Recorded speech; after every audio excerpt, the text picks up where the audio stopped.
Welcome back to the Transform Your Mind to Transform Your Life radio, podcast, and television show. I'm your host, Life Coach Brenda Young, and sitting in the guest chair today is Michael Dow. Michael is the author of the Nurse Florence Children book series, and today we are going to be talking about why health literacy for our kids is important. Welcome, Michael. Thanks for having me, Myrna. Yes, you're very welcome. Yes, this is a different spin for me. When I was growing up, I shouldn't say when I was growing up, when I was a young adult in high school, biology was my favorite subject. And the reason biology was my favorite subject is because I love understanding how the body works. So the fact that Michael is trying to let kids know how the body works is very, very important. So it can go along, help them learn before they get to biology in high school. So let me give you guys a short bio on Michael. Michael Stephen Dow graduated nursing school in August 2020. Michael now works as a registered nurse at an outpatient psychiatric hospital. Michael is the founder and manager of Dow Creative Enterprises, LLC. His books have garnered the Silver Nautilus Book Award in 2020 for Nurse Florence Help on Bleeding, and an award-winning finalist in the religion category for the 2021 International Book Awards, A Prayer to Our Father in the Heavens, possibly the greatest Jewish prayer of all times. Michael believes we will need the best science and religion to successfully navigate ourselves or civilization through the future obstacles we will face. Awesome. All right. So as we get started, Michael, can you tell us your career path to becoming an author of the Nurse Florence series? I understand that you served as an Air Force officer for 8 years, an Army Wounded Warrior advocate for 8 years, and that you has been a registered nurse since 2020. What was your path to becoming an author, and specifically for, health books for kids? Well, I was planning on going to medical school, and I was getting my second bachelor's degree, which just to mention real quickly, I did drop out of college twice during my first degree. So moms and dads out there that are worried about their kids that are drifting, there's some hope. Just hold that hope that they're gonna get through it and finish college. So yeah, I did drop out a couple of times, but I graduated, and then I had taken my MCAT for medical school, and then the events of September 11th, 2001 happened, and I thought maybe I need to join the military because I wanted to do something to help our country, to get these terrorists. I was very upset about that. And so I joined and served 8 years on the EC-130H compass call, communications jamming mission, got medically retired. While I was in there, they said, "Oh, Michael, you need to get a master's degree to go to major." So I got my first master's degree during that time, and then I got medically retired, and then I joined the Army Wounded Warrior Program as an advocate, helping combat PTSD veterans with their benefits. So I was really dealing with angry people almost every day because they would come to me when they've used all their other resources. They were not getting anywhere with getting the benefits they earned and they deserved. So I did that for 8 years. While I was doing that, I got my second master's degree in health administration. I thought maybe that would help me get a From job a school at the dropout to all these degrees, right? So I see what you're talking about to parents, right? Yeah. and so then my GI Bill was about to expire, and like I said at the beginning, I wanted to go into medicine. So I thought, well, if I'm gonna do this, I got to do it now because my GI Bill is gonna go away, and it's gonna be a lot of money. I got a family, everything. So I applied, and I was surprised that the program accepted me because some of my prerequisites were 20 years old, but they did. So I spent the whole year before I started watching every single biology DVD I could find to like refresh my memory on everything about human physiology and stuff. So I did that, and then I went through, and I was in the I was a COVID cohort. So some of our clinicals at the end were canceled because of COVID. Mhm. But we made it through it. I graduated, passed my NCLEX, and while I was doing that, because I was worried about my kids' education because they were on online school only. Mhm. I was worried about the quality of like science education in particular they were going to get. So I thought, well, I've been wanting to write books. My mom always said if I ever become a successful writer, it'd probably be about a kid's book. So what if I did like a health book series, and then I got my kids to read it to be like a reviewer of the book to help me publish it, you That's know? smart. That's smart. So that's what I did, and in that first book, I thought it was really good.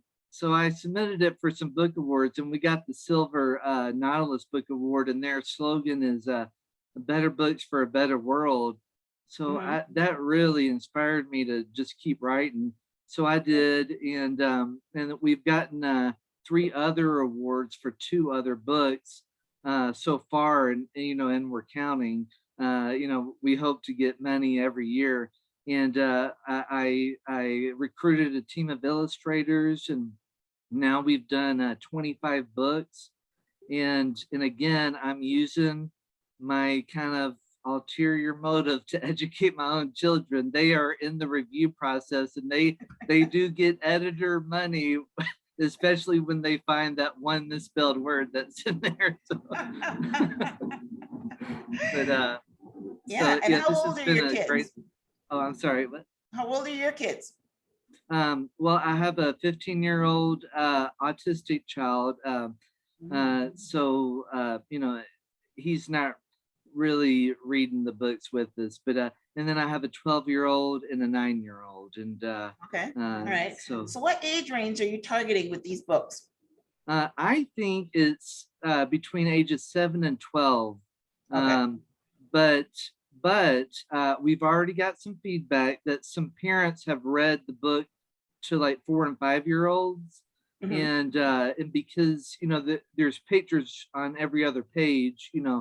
One side is the picture, either a science drawing or maybe a drawing of the kids interacting with the nurse, and then the text. So the 4 and 5-year-olds are even enjoying listening to their parents read, and again, it is written at a pretty basic level, but Hmm. we do introduce some medical words to kids in every book. So that is very on purpose. Don't be afraid, for your kids uh, you know, to feel a little bit of anxiety when they get to that big word, because that's the purpose of the book, is to introduce them to Right. something Well, new. also to educate, right? Yes. Yeah, I absolutely love it because you remember I said that I love biology when I didn't take biology until I was in high school, but I absolutely love finding out how the body works. And I can just imagine, 4 and 5-year-olds learning, we're going to go through some of the titles, but learning something and then have all these questions for their parents. Because that is what kids are. They have a very curious mind and they have all these questions. So that's amazing. It's great to build their curiosity and to let them know, how the body works. And I would imagine that if any of this information sticks, when they do get to biology, they'll be ahead, right? What do you think? definitely. That is my job. I think, is to help all of these kids get a little bit ahead, so that when they get to the high school class, they are hitting the ground running. Yeah, exactly, exactly. Awesome, awesome, awesome. All right, so that was a great introduction to, how you decided to write these books. But I know that you are a registered nurse now, and your current job is at an inpatient psychiatric hospital. So do you have any books on mental health, or, I mean, how are you using the data that you're collecting from being a nurse in a psychiatric hospital in your books, or are you? Well, okay. So there are a couple of the books that I've incorporated some things about mental health. Like there's one of the books that is the "How Do Our Fingernails Grow" book, and Jean is very nervous about a quiz, so she peels her fingernail too far back and has to go see the nurse to get it clipped. And the nurse asks her, why did you even peel your fingernail like that? And she says, well, because I was very nervous about that quiz. I wanted to do really good. And so then the nurse does a couple of like skills, little coping skills like deep breathing and finger tapping and stuff. So we have started to occasionally incorporate some mental health coping skills, but after Nurse Florence is fully developed, which I plan there to be around 300 books in the series. And moms and dads, I don't expect you to buy all 300, okay? Is ambitious. Yeah. That is ambitious. Okay, go ahead. So after like all the disease books are written in Nurse Florence, then I want to do a mental health series that will focus completely on mental health, like all the different coping skills that we can do, the different disorders, illnesses, everything like that. So that's in the future. I don't know how Okay. far in the future, but Well, listen, you're doing excellent work. And, books are becoming very, very important. It's really interesting. I was watching a show the other day. I think it's one of the health shows, the doctor nurses show on television, uh-huh. and they were going to a baby shower, and what she did is she went to a bookstore and packed a whole bunch of books in a basket for the baby shower. Also, my niece just had a baby shower, and she listed about 20 or so books from Amazon that she wanted for her kids. So, when I have my kids, I think every parent reads books to their kids at night, and that's how you introduce them to words and stories and things like that. But what you just said is something more important than the books, the nursery rhymes, are telling you things like the little engine that could, trying to teach the kids that, never give up and that kind of stuff. But when you start saying things like, what you just said about why do our fingernails grow, because that's one of the titles that I have here to ask you about. Why do our fingernails grow? And what you've done is, you've taken a mental health issue and you've addressed it. Yeah, why do we bite our fingernails? Most people that bite their fingernails is because they're nervous, they're and that is that's what they do. Yeah. In fact, and I just finished reading Matthew McConaughey's book, Green Lights, and he was talking about, he went for an interview, and I think he went for an interview for a movie script, right? Okay. And the talent agent saw that he was biting his nails, because it's very obvious when you bite your nails. And she asked him about it, and she didn't give him the job. And he said he stopped biting his nails from that moment on.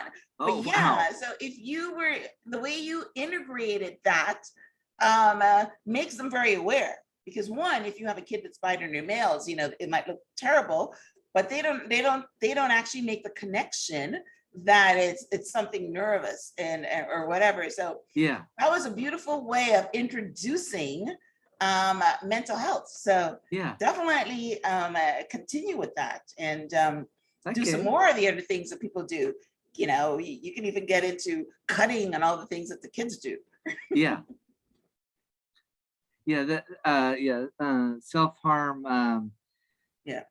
is an issue that maybe even some parents that are listening to this are dealing with their child. Because at the hospital that I work at on the adolescent unit, we regularly have uh, patients there that are only there for self-harm, and some of them are very bad, like scars up and down their arms and legs, and they have to wear long sleeve shirts maybe the rest of their life because they're so embarrassed for what Yeah. they've done and stuff.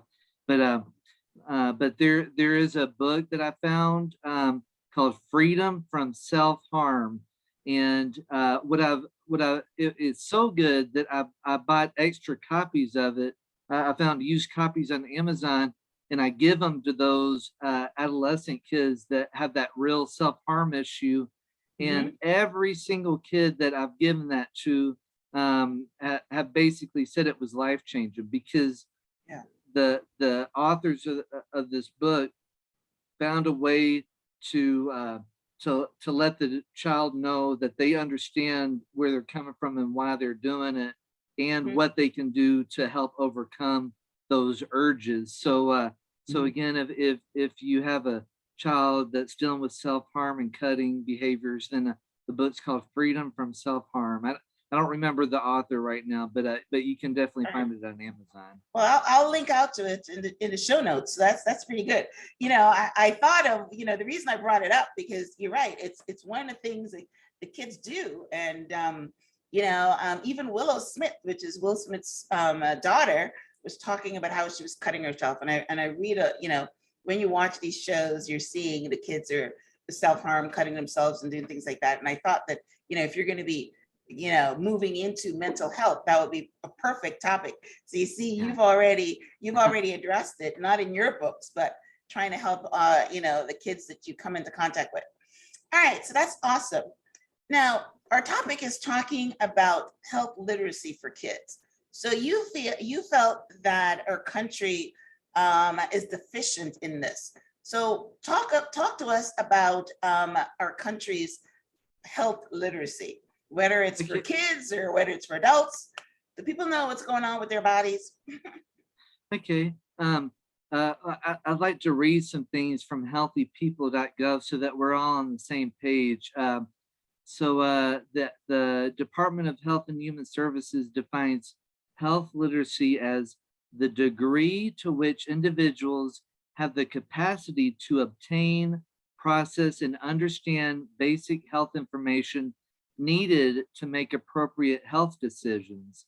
So what healthypeople.gov found is that patients with low health literacy levels, that they are more likely to use the emergency department and more likely to return to the ED after 2 weeks of being discharged. And then also they found that uninsured and publicly insured, or the people on Medicaid, um, that they're at a higher risk for low health literacy, and that almost half of adults who did not graduate from high school had low health literacy. Another interesting thing that they found was that 74% of Spanish speaking patients in the US had less than adequate health literacy, as compared to 7% of English speaking patients. Um, so the Hispanic community has an issue. And and then another quick little fact here is that low health literacy is more prevalent among older adults, minority populations, those with low socioeconomic status, and the medically underserved people. So okay, so what does that mean if you have low health literacy? What could you have a problem with? Um, they found that people with low health literacy would would have a problem finding a doctor or even services for their medical problem or mental health problem, to even know who to even look for or what kind of specialty to look for. They have a problem filling out health forms. they have a problem telling their doctor or their nurse about their medical history. They have a problem seeking preventative health care. And they also have a problem connecting risky behaviors and their health problems. They can't make that connection. And two other things is they have a problem managing chronic health conditions, like maybe heart disease or even chronic kidney disease. And then a final thing, they can have a problem understanding directions on medication bottles. So that some of us that do have education, we might think, well, what do you mean you can't tell a nurse what either medications you're on, or what medical problems you've been diagnosed with? Everybody knows that. Well, no, I'm here to tell you, at my hospital, there are some patients that I do my nursing assessment with when they get admitted, and they can't tell me all of their medications they're on. They can't, they got diagnosed with a mental health condition, and then they just decided to stop because it was the medications were making them drowsy, instead of keeping on talking with the doctor to find out a new to get it started on a new medication. So poor literacy in health is a real thing. And so Nurse Florence, the series addresses these issues in many different ways. Not only do the general science books help just bring basic education, like how do we smell things, how do we hear things, how do we see things, those basic things like that, how the brain works, or how our nervous system works and things like that. But we've also started exploring disease topics. So Nurse Florence, what is chronic kidney disease? Nurse Florence, what is a heart attack? So so the idea is that if a parent or grandparent, say, had a heart attack, then they could buy the heart attack book and read it with their child or grandchild to show what grandma or grandpa has just went through, like what procedures. And guess what? We have already started finding, and what we felt was gonna happen, but it has been confirmed, is that parents are giving us feedback like, hey, I'm reading this book with my child and I'm learning too. So not only are we going to be increasing the health literacy of kids so that they can grow up with good education and understanding of how the body works, but parents, as they read it with their kids, they are going to learn a couple things. I'm not saying that we're teaching them everything in the book, as if it was brand new, but I can almost guarantee you that most parents out there are going to learn something. And then one other thing I'd like to especially note, I don't know if you noticed on the website all the different cover images that Nurse Florence is different in every book, but the Health Resources and Service Administration says that one thing that providers can do to help with low health literacy is to reflect the age, cultural, ethnic, and racial diversity of patients. So, that means we need more African American doctors and nurses. We need more Hispanic doctors and nurses. We need everybody in the system, to help with all the different racial diversity. So what we've done is Nurse Florence is a different race and ethnicity in every book. So beautiful. And this is to inspire kids too, like, hey, mommy, look at this Nurse Florence. She looks just like me. I could be a nurse, So we are addressing this racial diversity need that healthcare has. That we got a Native American that's being drawn right now in one of the future books. We're going to have an Indian. We're about to have already everybody, but we're just going to keep the ball rolling and keep different, having all the different ethnicities, because we believe that diversity, but also inclusion is very important in healthcare. That we want people to be included in this field, that they can make a contribution to. And maybe if we can inspire the kids while they're young, then maybe we can have a whole cohort of kids, over the next 5 or 10 years, that are going to grow up wanting to get in the healthcare field or jobs in science, so that we can truly be racially diverse, ethnically diverse in this important field. And one final thing about that Spanish comment, that there's a lot of low health literacy with the Spanish speaking. We're translating the books into Spanish, and that's thanks to my wife. She's from Mexico, so she is doing the Spanish translations, and we hope to have an impact on the Hispanic community as well. Wow, that is absolutely amazing. You said a lot there. So let me see if I want to, what I want to circle back on.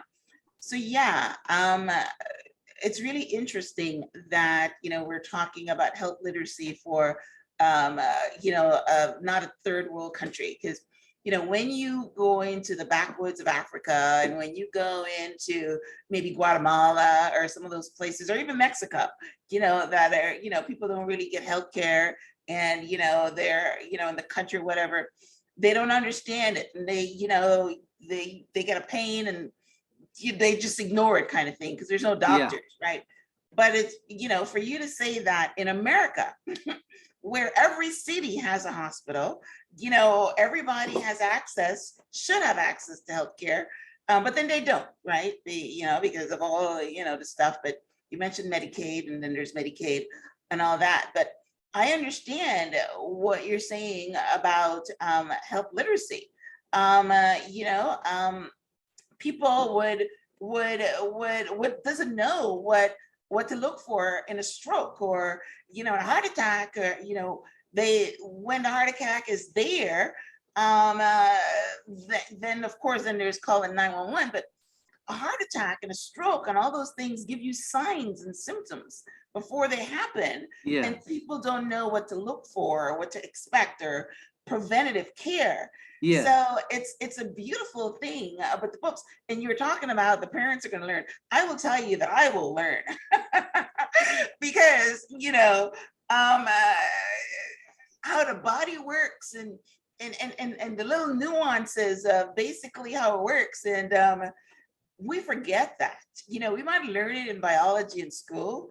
That's if you went to school and were taught biology. But if you didn't do biology, or human biology, not even the regular biology, human biology in school, you're not going to know these things, and you're not going to learn. So what you've done is that someone is reading the books to kids, so they're learning as they're reading it.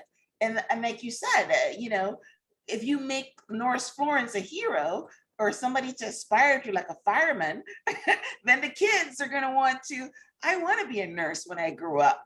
I want to help people. And that's basically how it happens. Now, one important thing that, as you were talking, I'm thinking, and I hope that, this podcast, television show, radio show, and everything highlights your work. But are you trying to get this into schools? Okay, I just started the marketing this summer, and that's one reason why I'm on your show right now, is for the marketing, because I understand to even sell the books, you got to market, and you got to get it out there, So what we did in May is, some of the illustrators did this with me. We gave one of the books away to one of our child's classrooms, to every child in the classroom. And then we had every child read one page in the book. So they got a free copy. And so that was our thing we did in May, before summer. And then I plan on doing the same thing with my 9 and my 12-year-old child, to go to their school to get a set into their classroom. And then we've not yet started to actively promote all the different schools, around the country yet. But yes, that is an eventual goal, is to get a set of this series into every school in the country, because uh, we see the need and we see the usefulness, and um, that this is kind of a fun series, Yeah. because it's answering these questions that they do ask mom and dad or big Mhm. brother or what, like. So we're helping. Well, this is just a tool for parents, to help answer the questions that their children already have, Yeah. and That's what I but said. They're very curious. And when they yeah, read the book, they're going to have more questions. yeah, maybe. They're going to have more questions. So I love that. But I will, a little bit of tidbit, when I wrote my book, it was very easy to get it into libraries.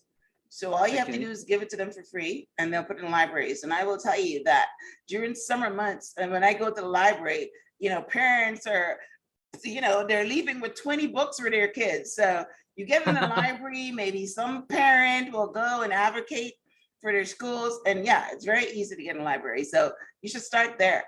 Okay. Thank you. Yeah, you should um, start there.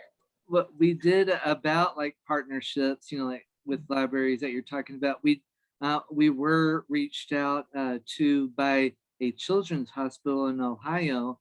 She came across one of the books in one of her catalogs, and so we've developed a partnership, and this children's hospital now has a set of the series, and it's on their book card as they go around to all the Ah, pediatric patient rooms, that's beautiful. for the kids that are sick. Like, hey, do you want to get a Nurse Florence book? So Yeah. so that's also another idea, is to get a set of these books in every medical library and every hospital as well, for the Okay. kids that are there as patients or there to visit mom and dad, or whatever, wherever they could be at the hospital. But Yes, um, that's amazing. All right, well, let's talk about some of your titles. You tell me you have okay, 25 books. I don't have all the titles here, but some of the ones that we already talked about, how do your fingernails grow? You have one that's called How Do We Feel Touch? You have one that's called What's Asthma? Tell me things about the heart. How do we hear things? What is cancer? What is obesity? How does the hair grow? And how do we feel dizzy? So these are some of the ones that I've picked out from your website.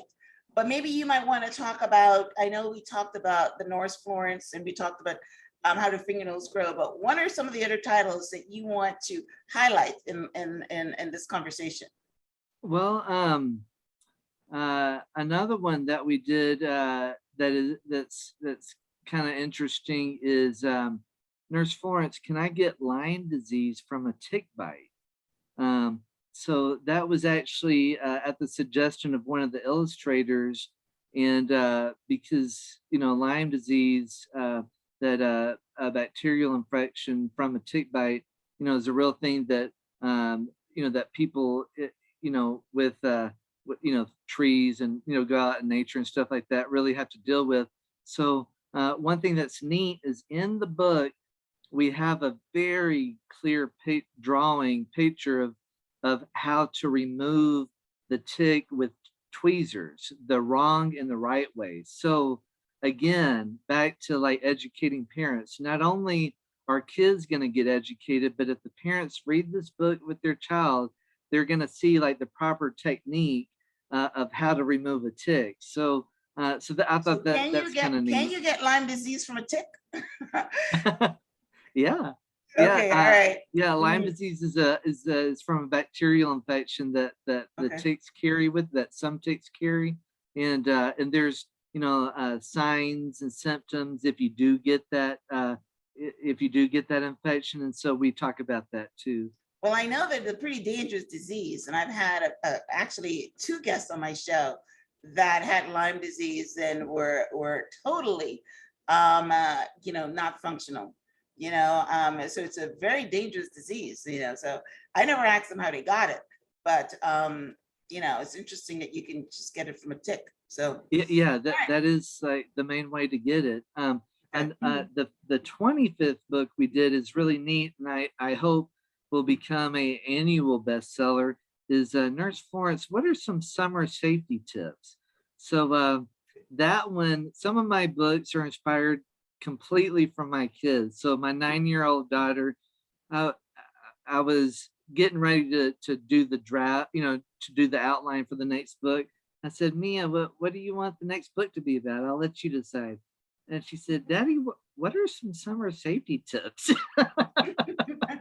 So I said, Okay. that's a good title. I'm gonna use Inspiration that. from your children. Why not? Yeah. So like every page is focused on an idea to help kids safe during the summer. So maybe the older kids aren't going to learn so much, but definitely the younger kids are going to learn stuff from that book. But so yeah, these books are really fun to write, and this is really enjoyable to see my kids and hear about other kids really learning stuff, and it appears you're going to be put on that health safety path, that they're going to think about living healthier, so Yeah, this well, is, that's good because yeah. there's daredevils that would go to the top and jump. Mm. So if you talk about it in a book, then that's amazing. How do you feel Yeah, safe? Don't jump in the water if you can't swim. That kind of thing. That's what yeah, I'm thinking of. yeah, yeah, But so that's awesome. So okay, so now let's talk on the other section. You talked about health. We talked about health literacy. We talked about the parents learning along with the kids, and the kids being motivated to become nurses. When they grow up, or even know about health literacy that will grow with them. And when they become parents, then they have an upper hand, even yeah, past high school. But you yeah, also have a series talking about faith. So tell us about why keeping the faith while having a career in science is important, as demonstrated by Nurse Nightingale. So this is another nurse that you have. And I know that you won an award. Was that for Nurse Nightingale, the award that you won for a prayer to our Father in heavens? Was that? yeah. So that one, that book is 130 English translations of the Lord's Prayer, and it's neat to see, um, a very famous part of the scripture, but from different angles, just slightly different angles. Yeah, that if you're interested in seeing scriptures from different angles, then that Bible scripture series would be interesting for some people. But yeah, so I think that we don't need to separate faith and science completely. I think we need the best of both, is my opinion. And what I'd like to discuss is like what Florence Nightingale, what happened to her. So when she was 16 years old, this was in 1837, right? I believe right before her 17th birthday, is when this happened. She reports having heard the audible voice of God, and she says that she was told there was a calling on her life to do God's work. So so the voice didn't say what the calling was or what she was supposed to do that was big, if it was even going to be big and world changing and things like that. So she came from a very high profile, wealthy family, and received basically one-on-one tutoring from her well-educated father. And so she received an education that a lot of women in her time did not get. And so she thought about it for years, like, what am I supposed to do for God? What am I supposed to do?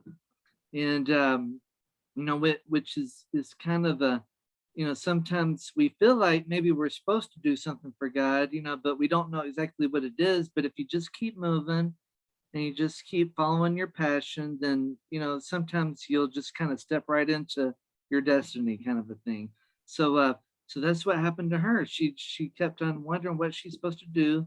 And then she started thinking about nursing.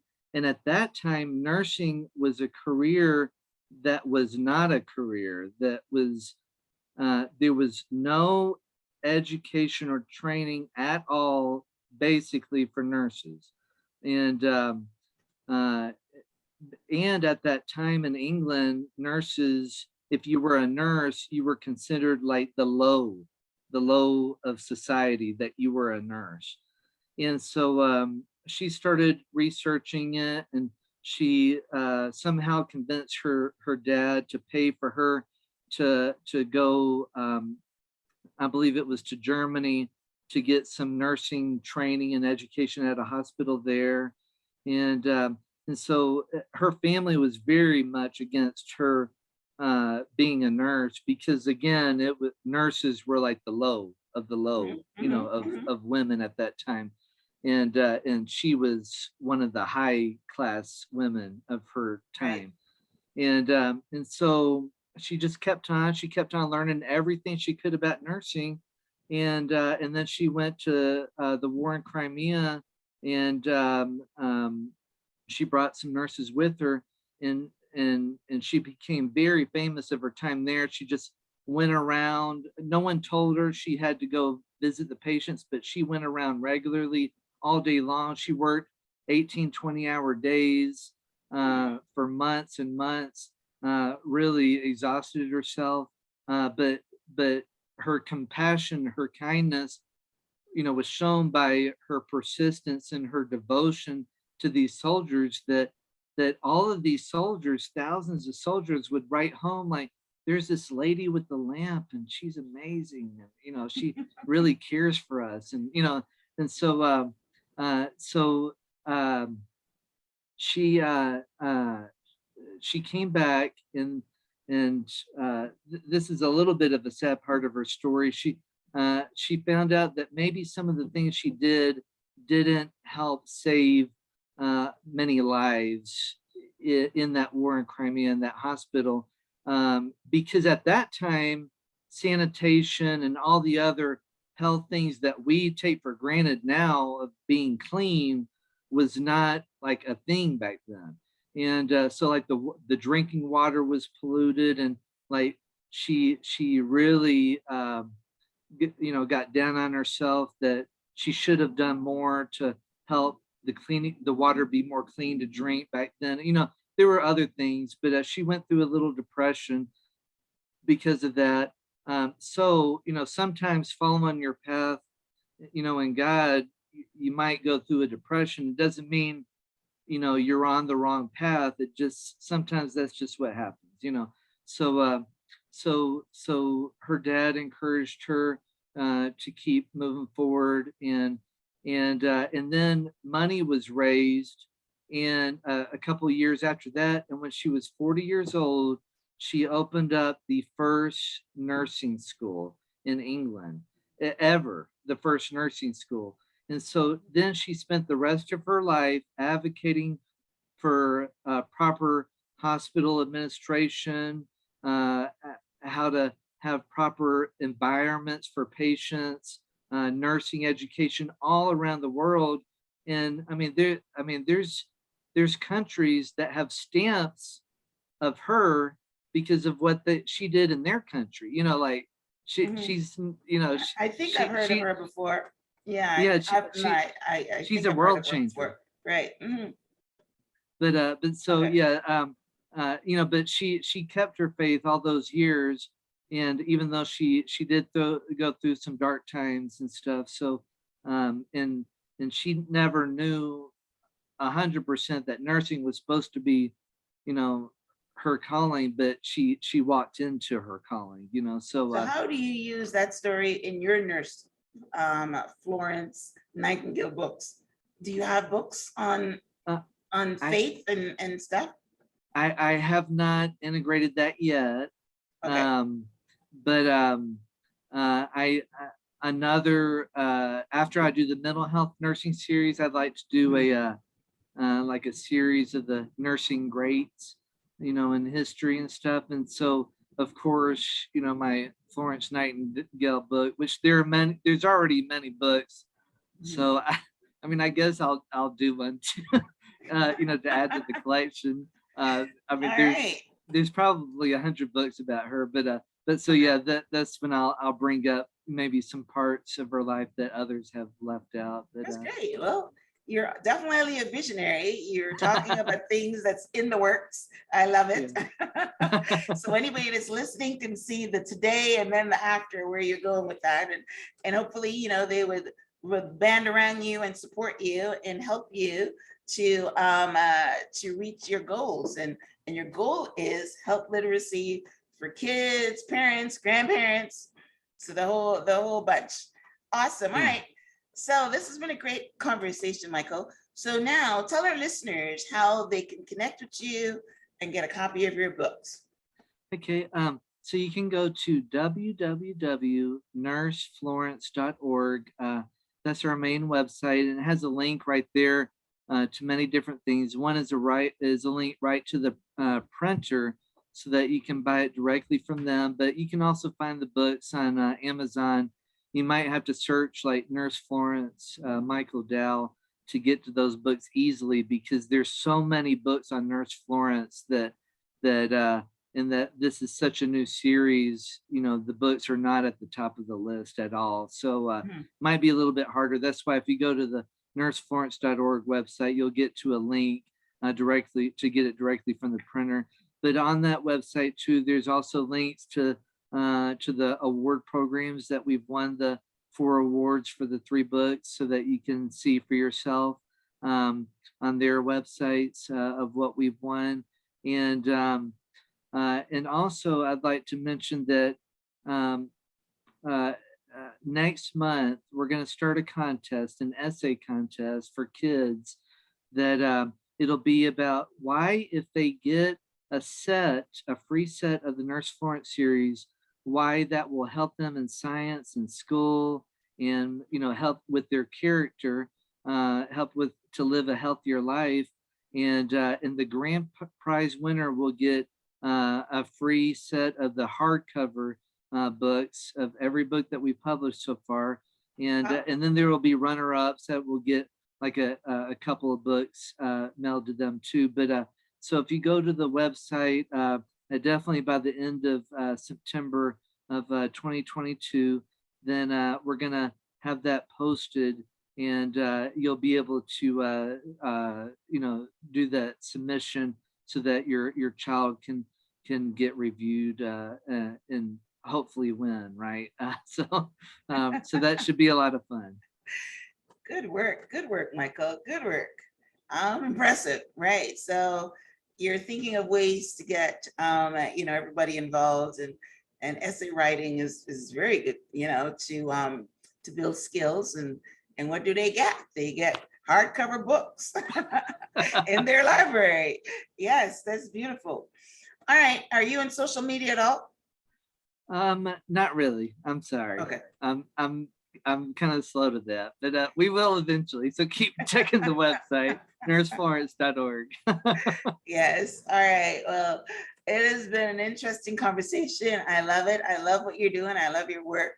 I love the fact that you're trying to, help kids and, like I said, parents and grandparents learn about the body and learn about, things like what is cancer, what is asthma.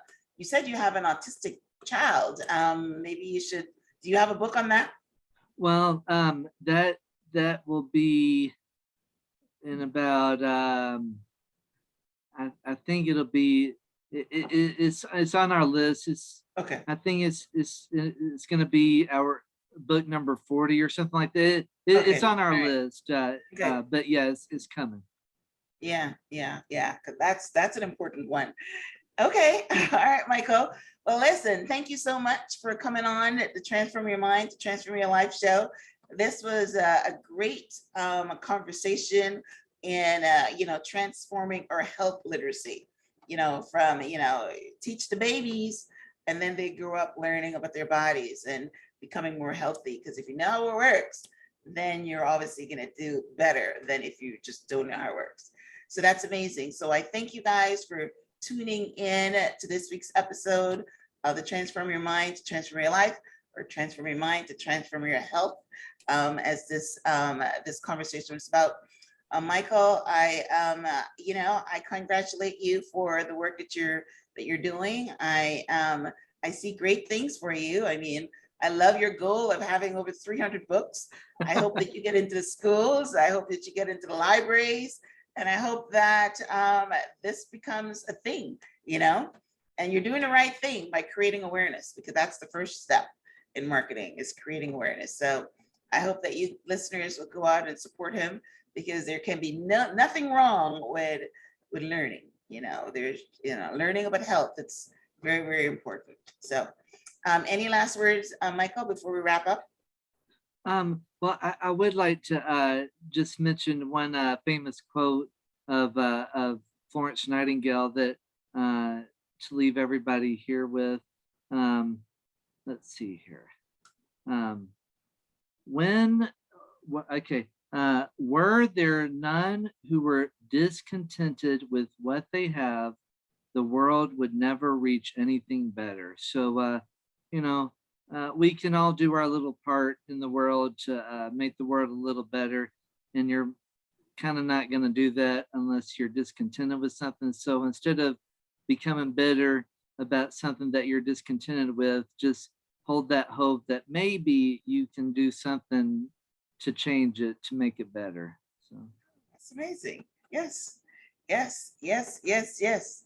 Do your part. We all have our part. So thank you for doing your part, and thank you for your vision, and for imparting knowledge and wisdom into our kids and their parents. So thank you so much. Thank you guys for listening.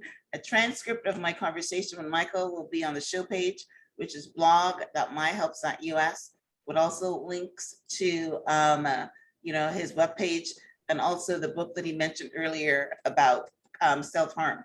So that will be a link on there for that. So definitely go out and support him and buy his book. So thank you guys for tuning in, and until next time, namaste.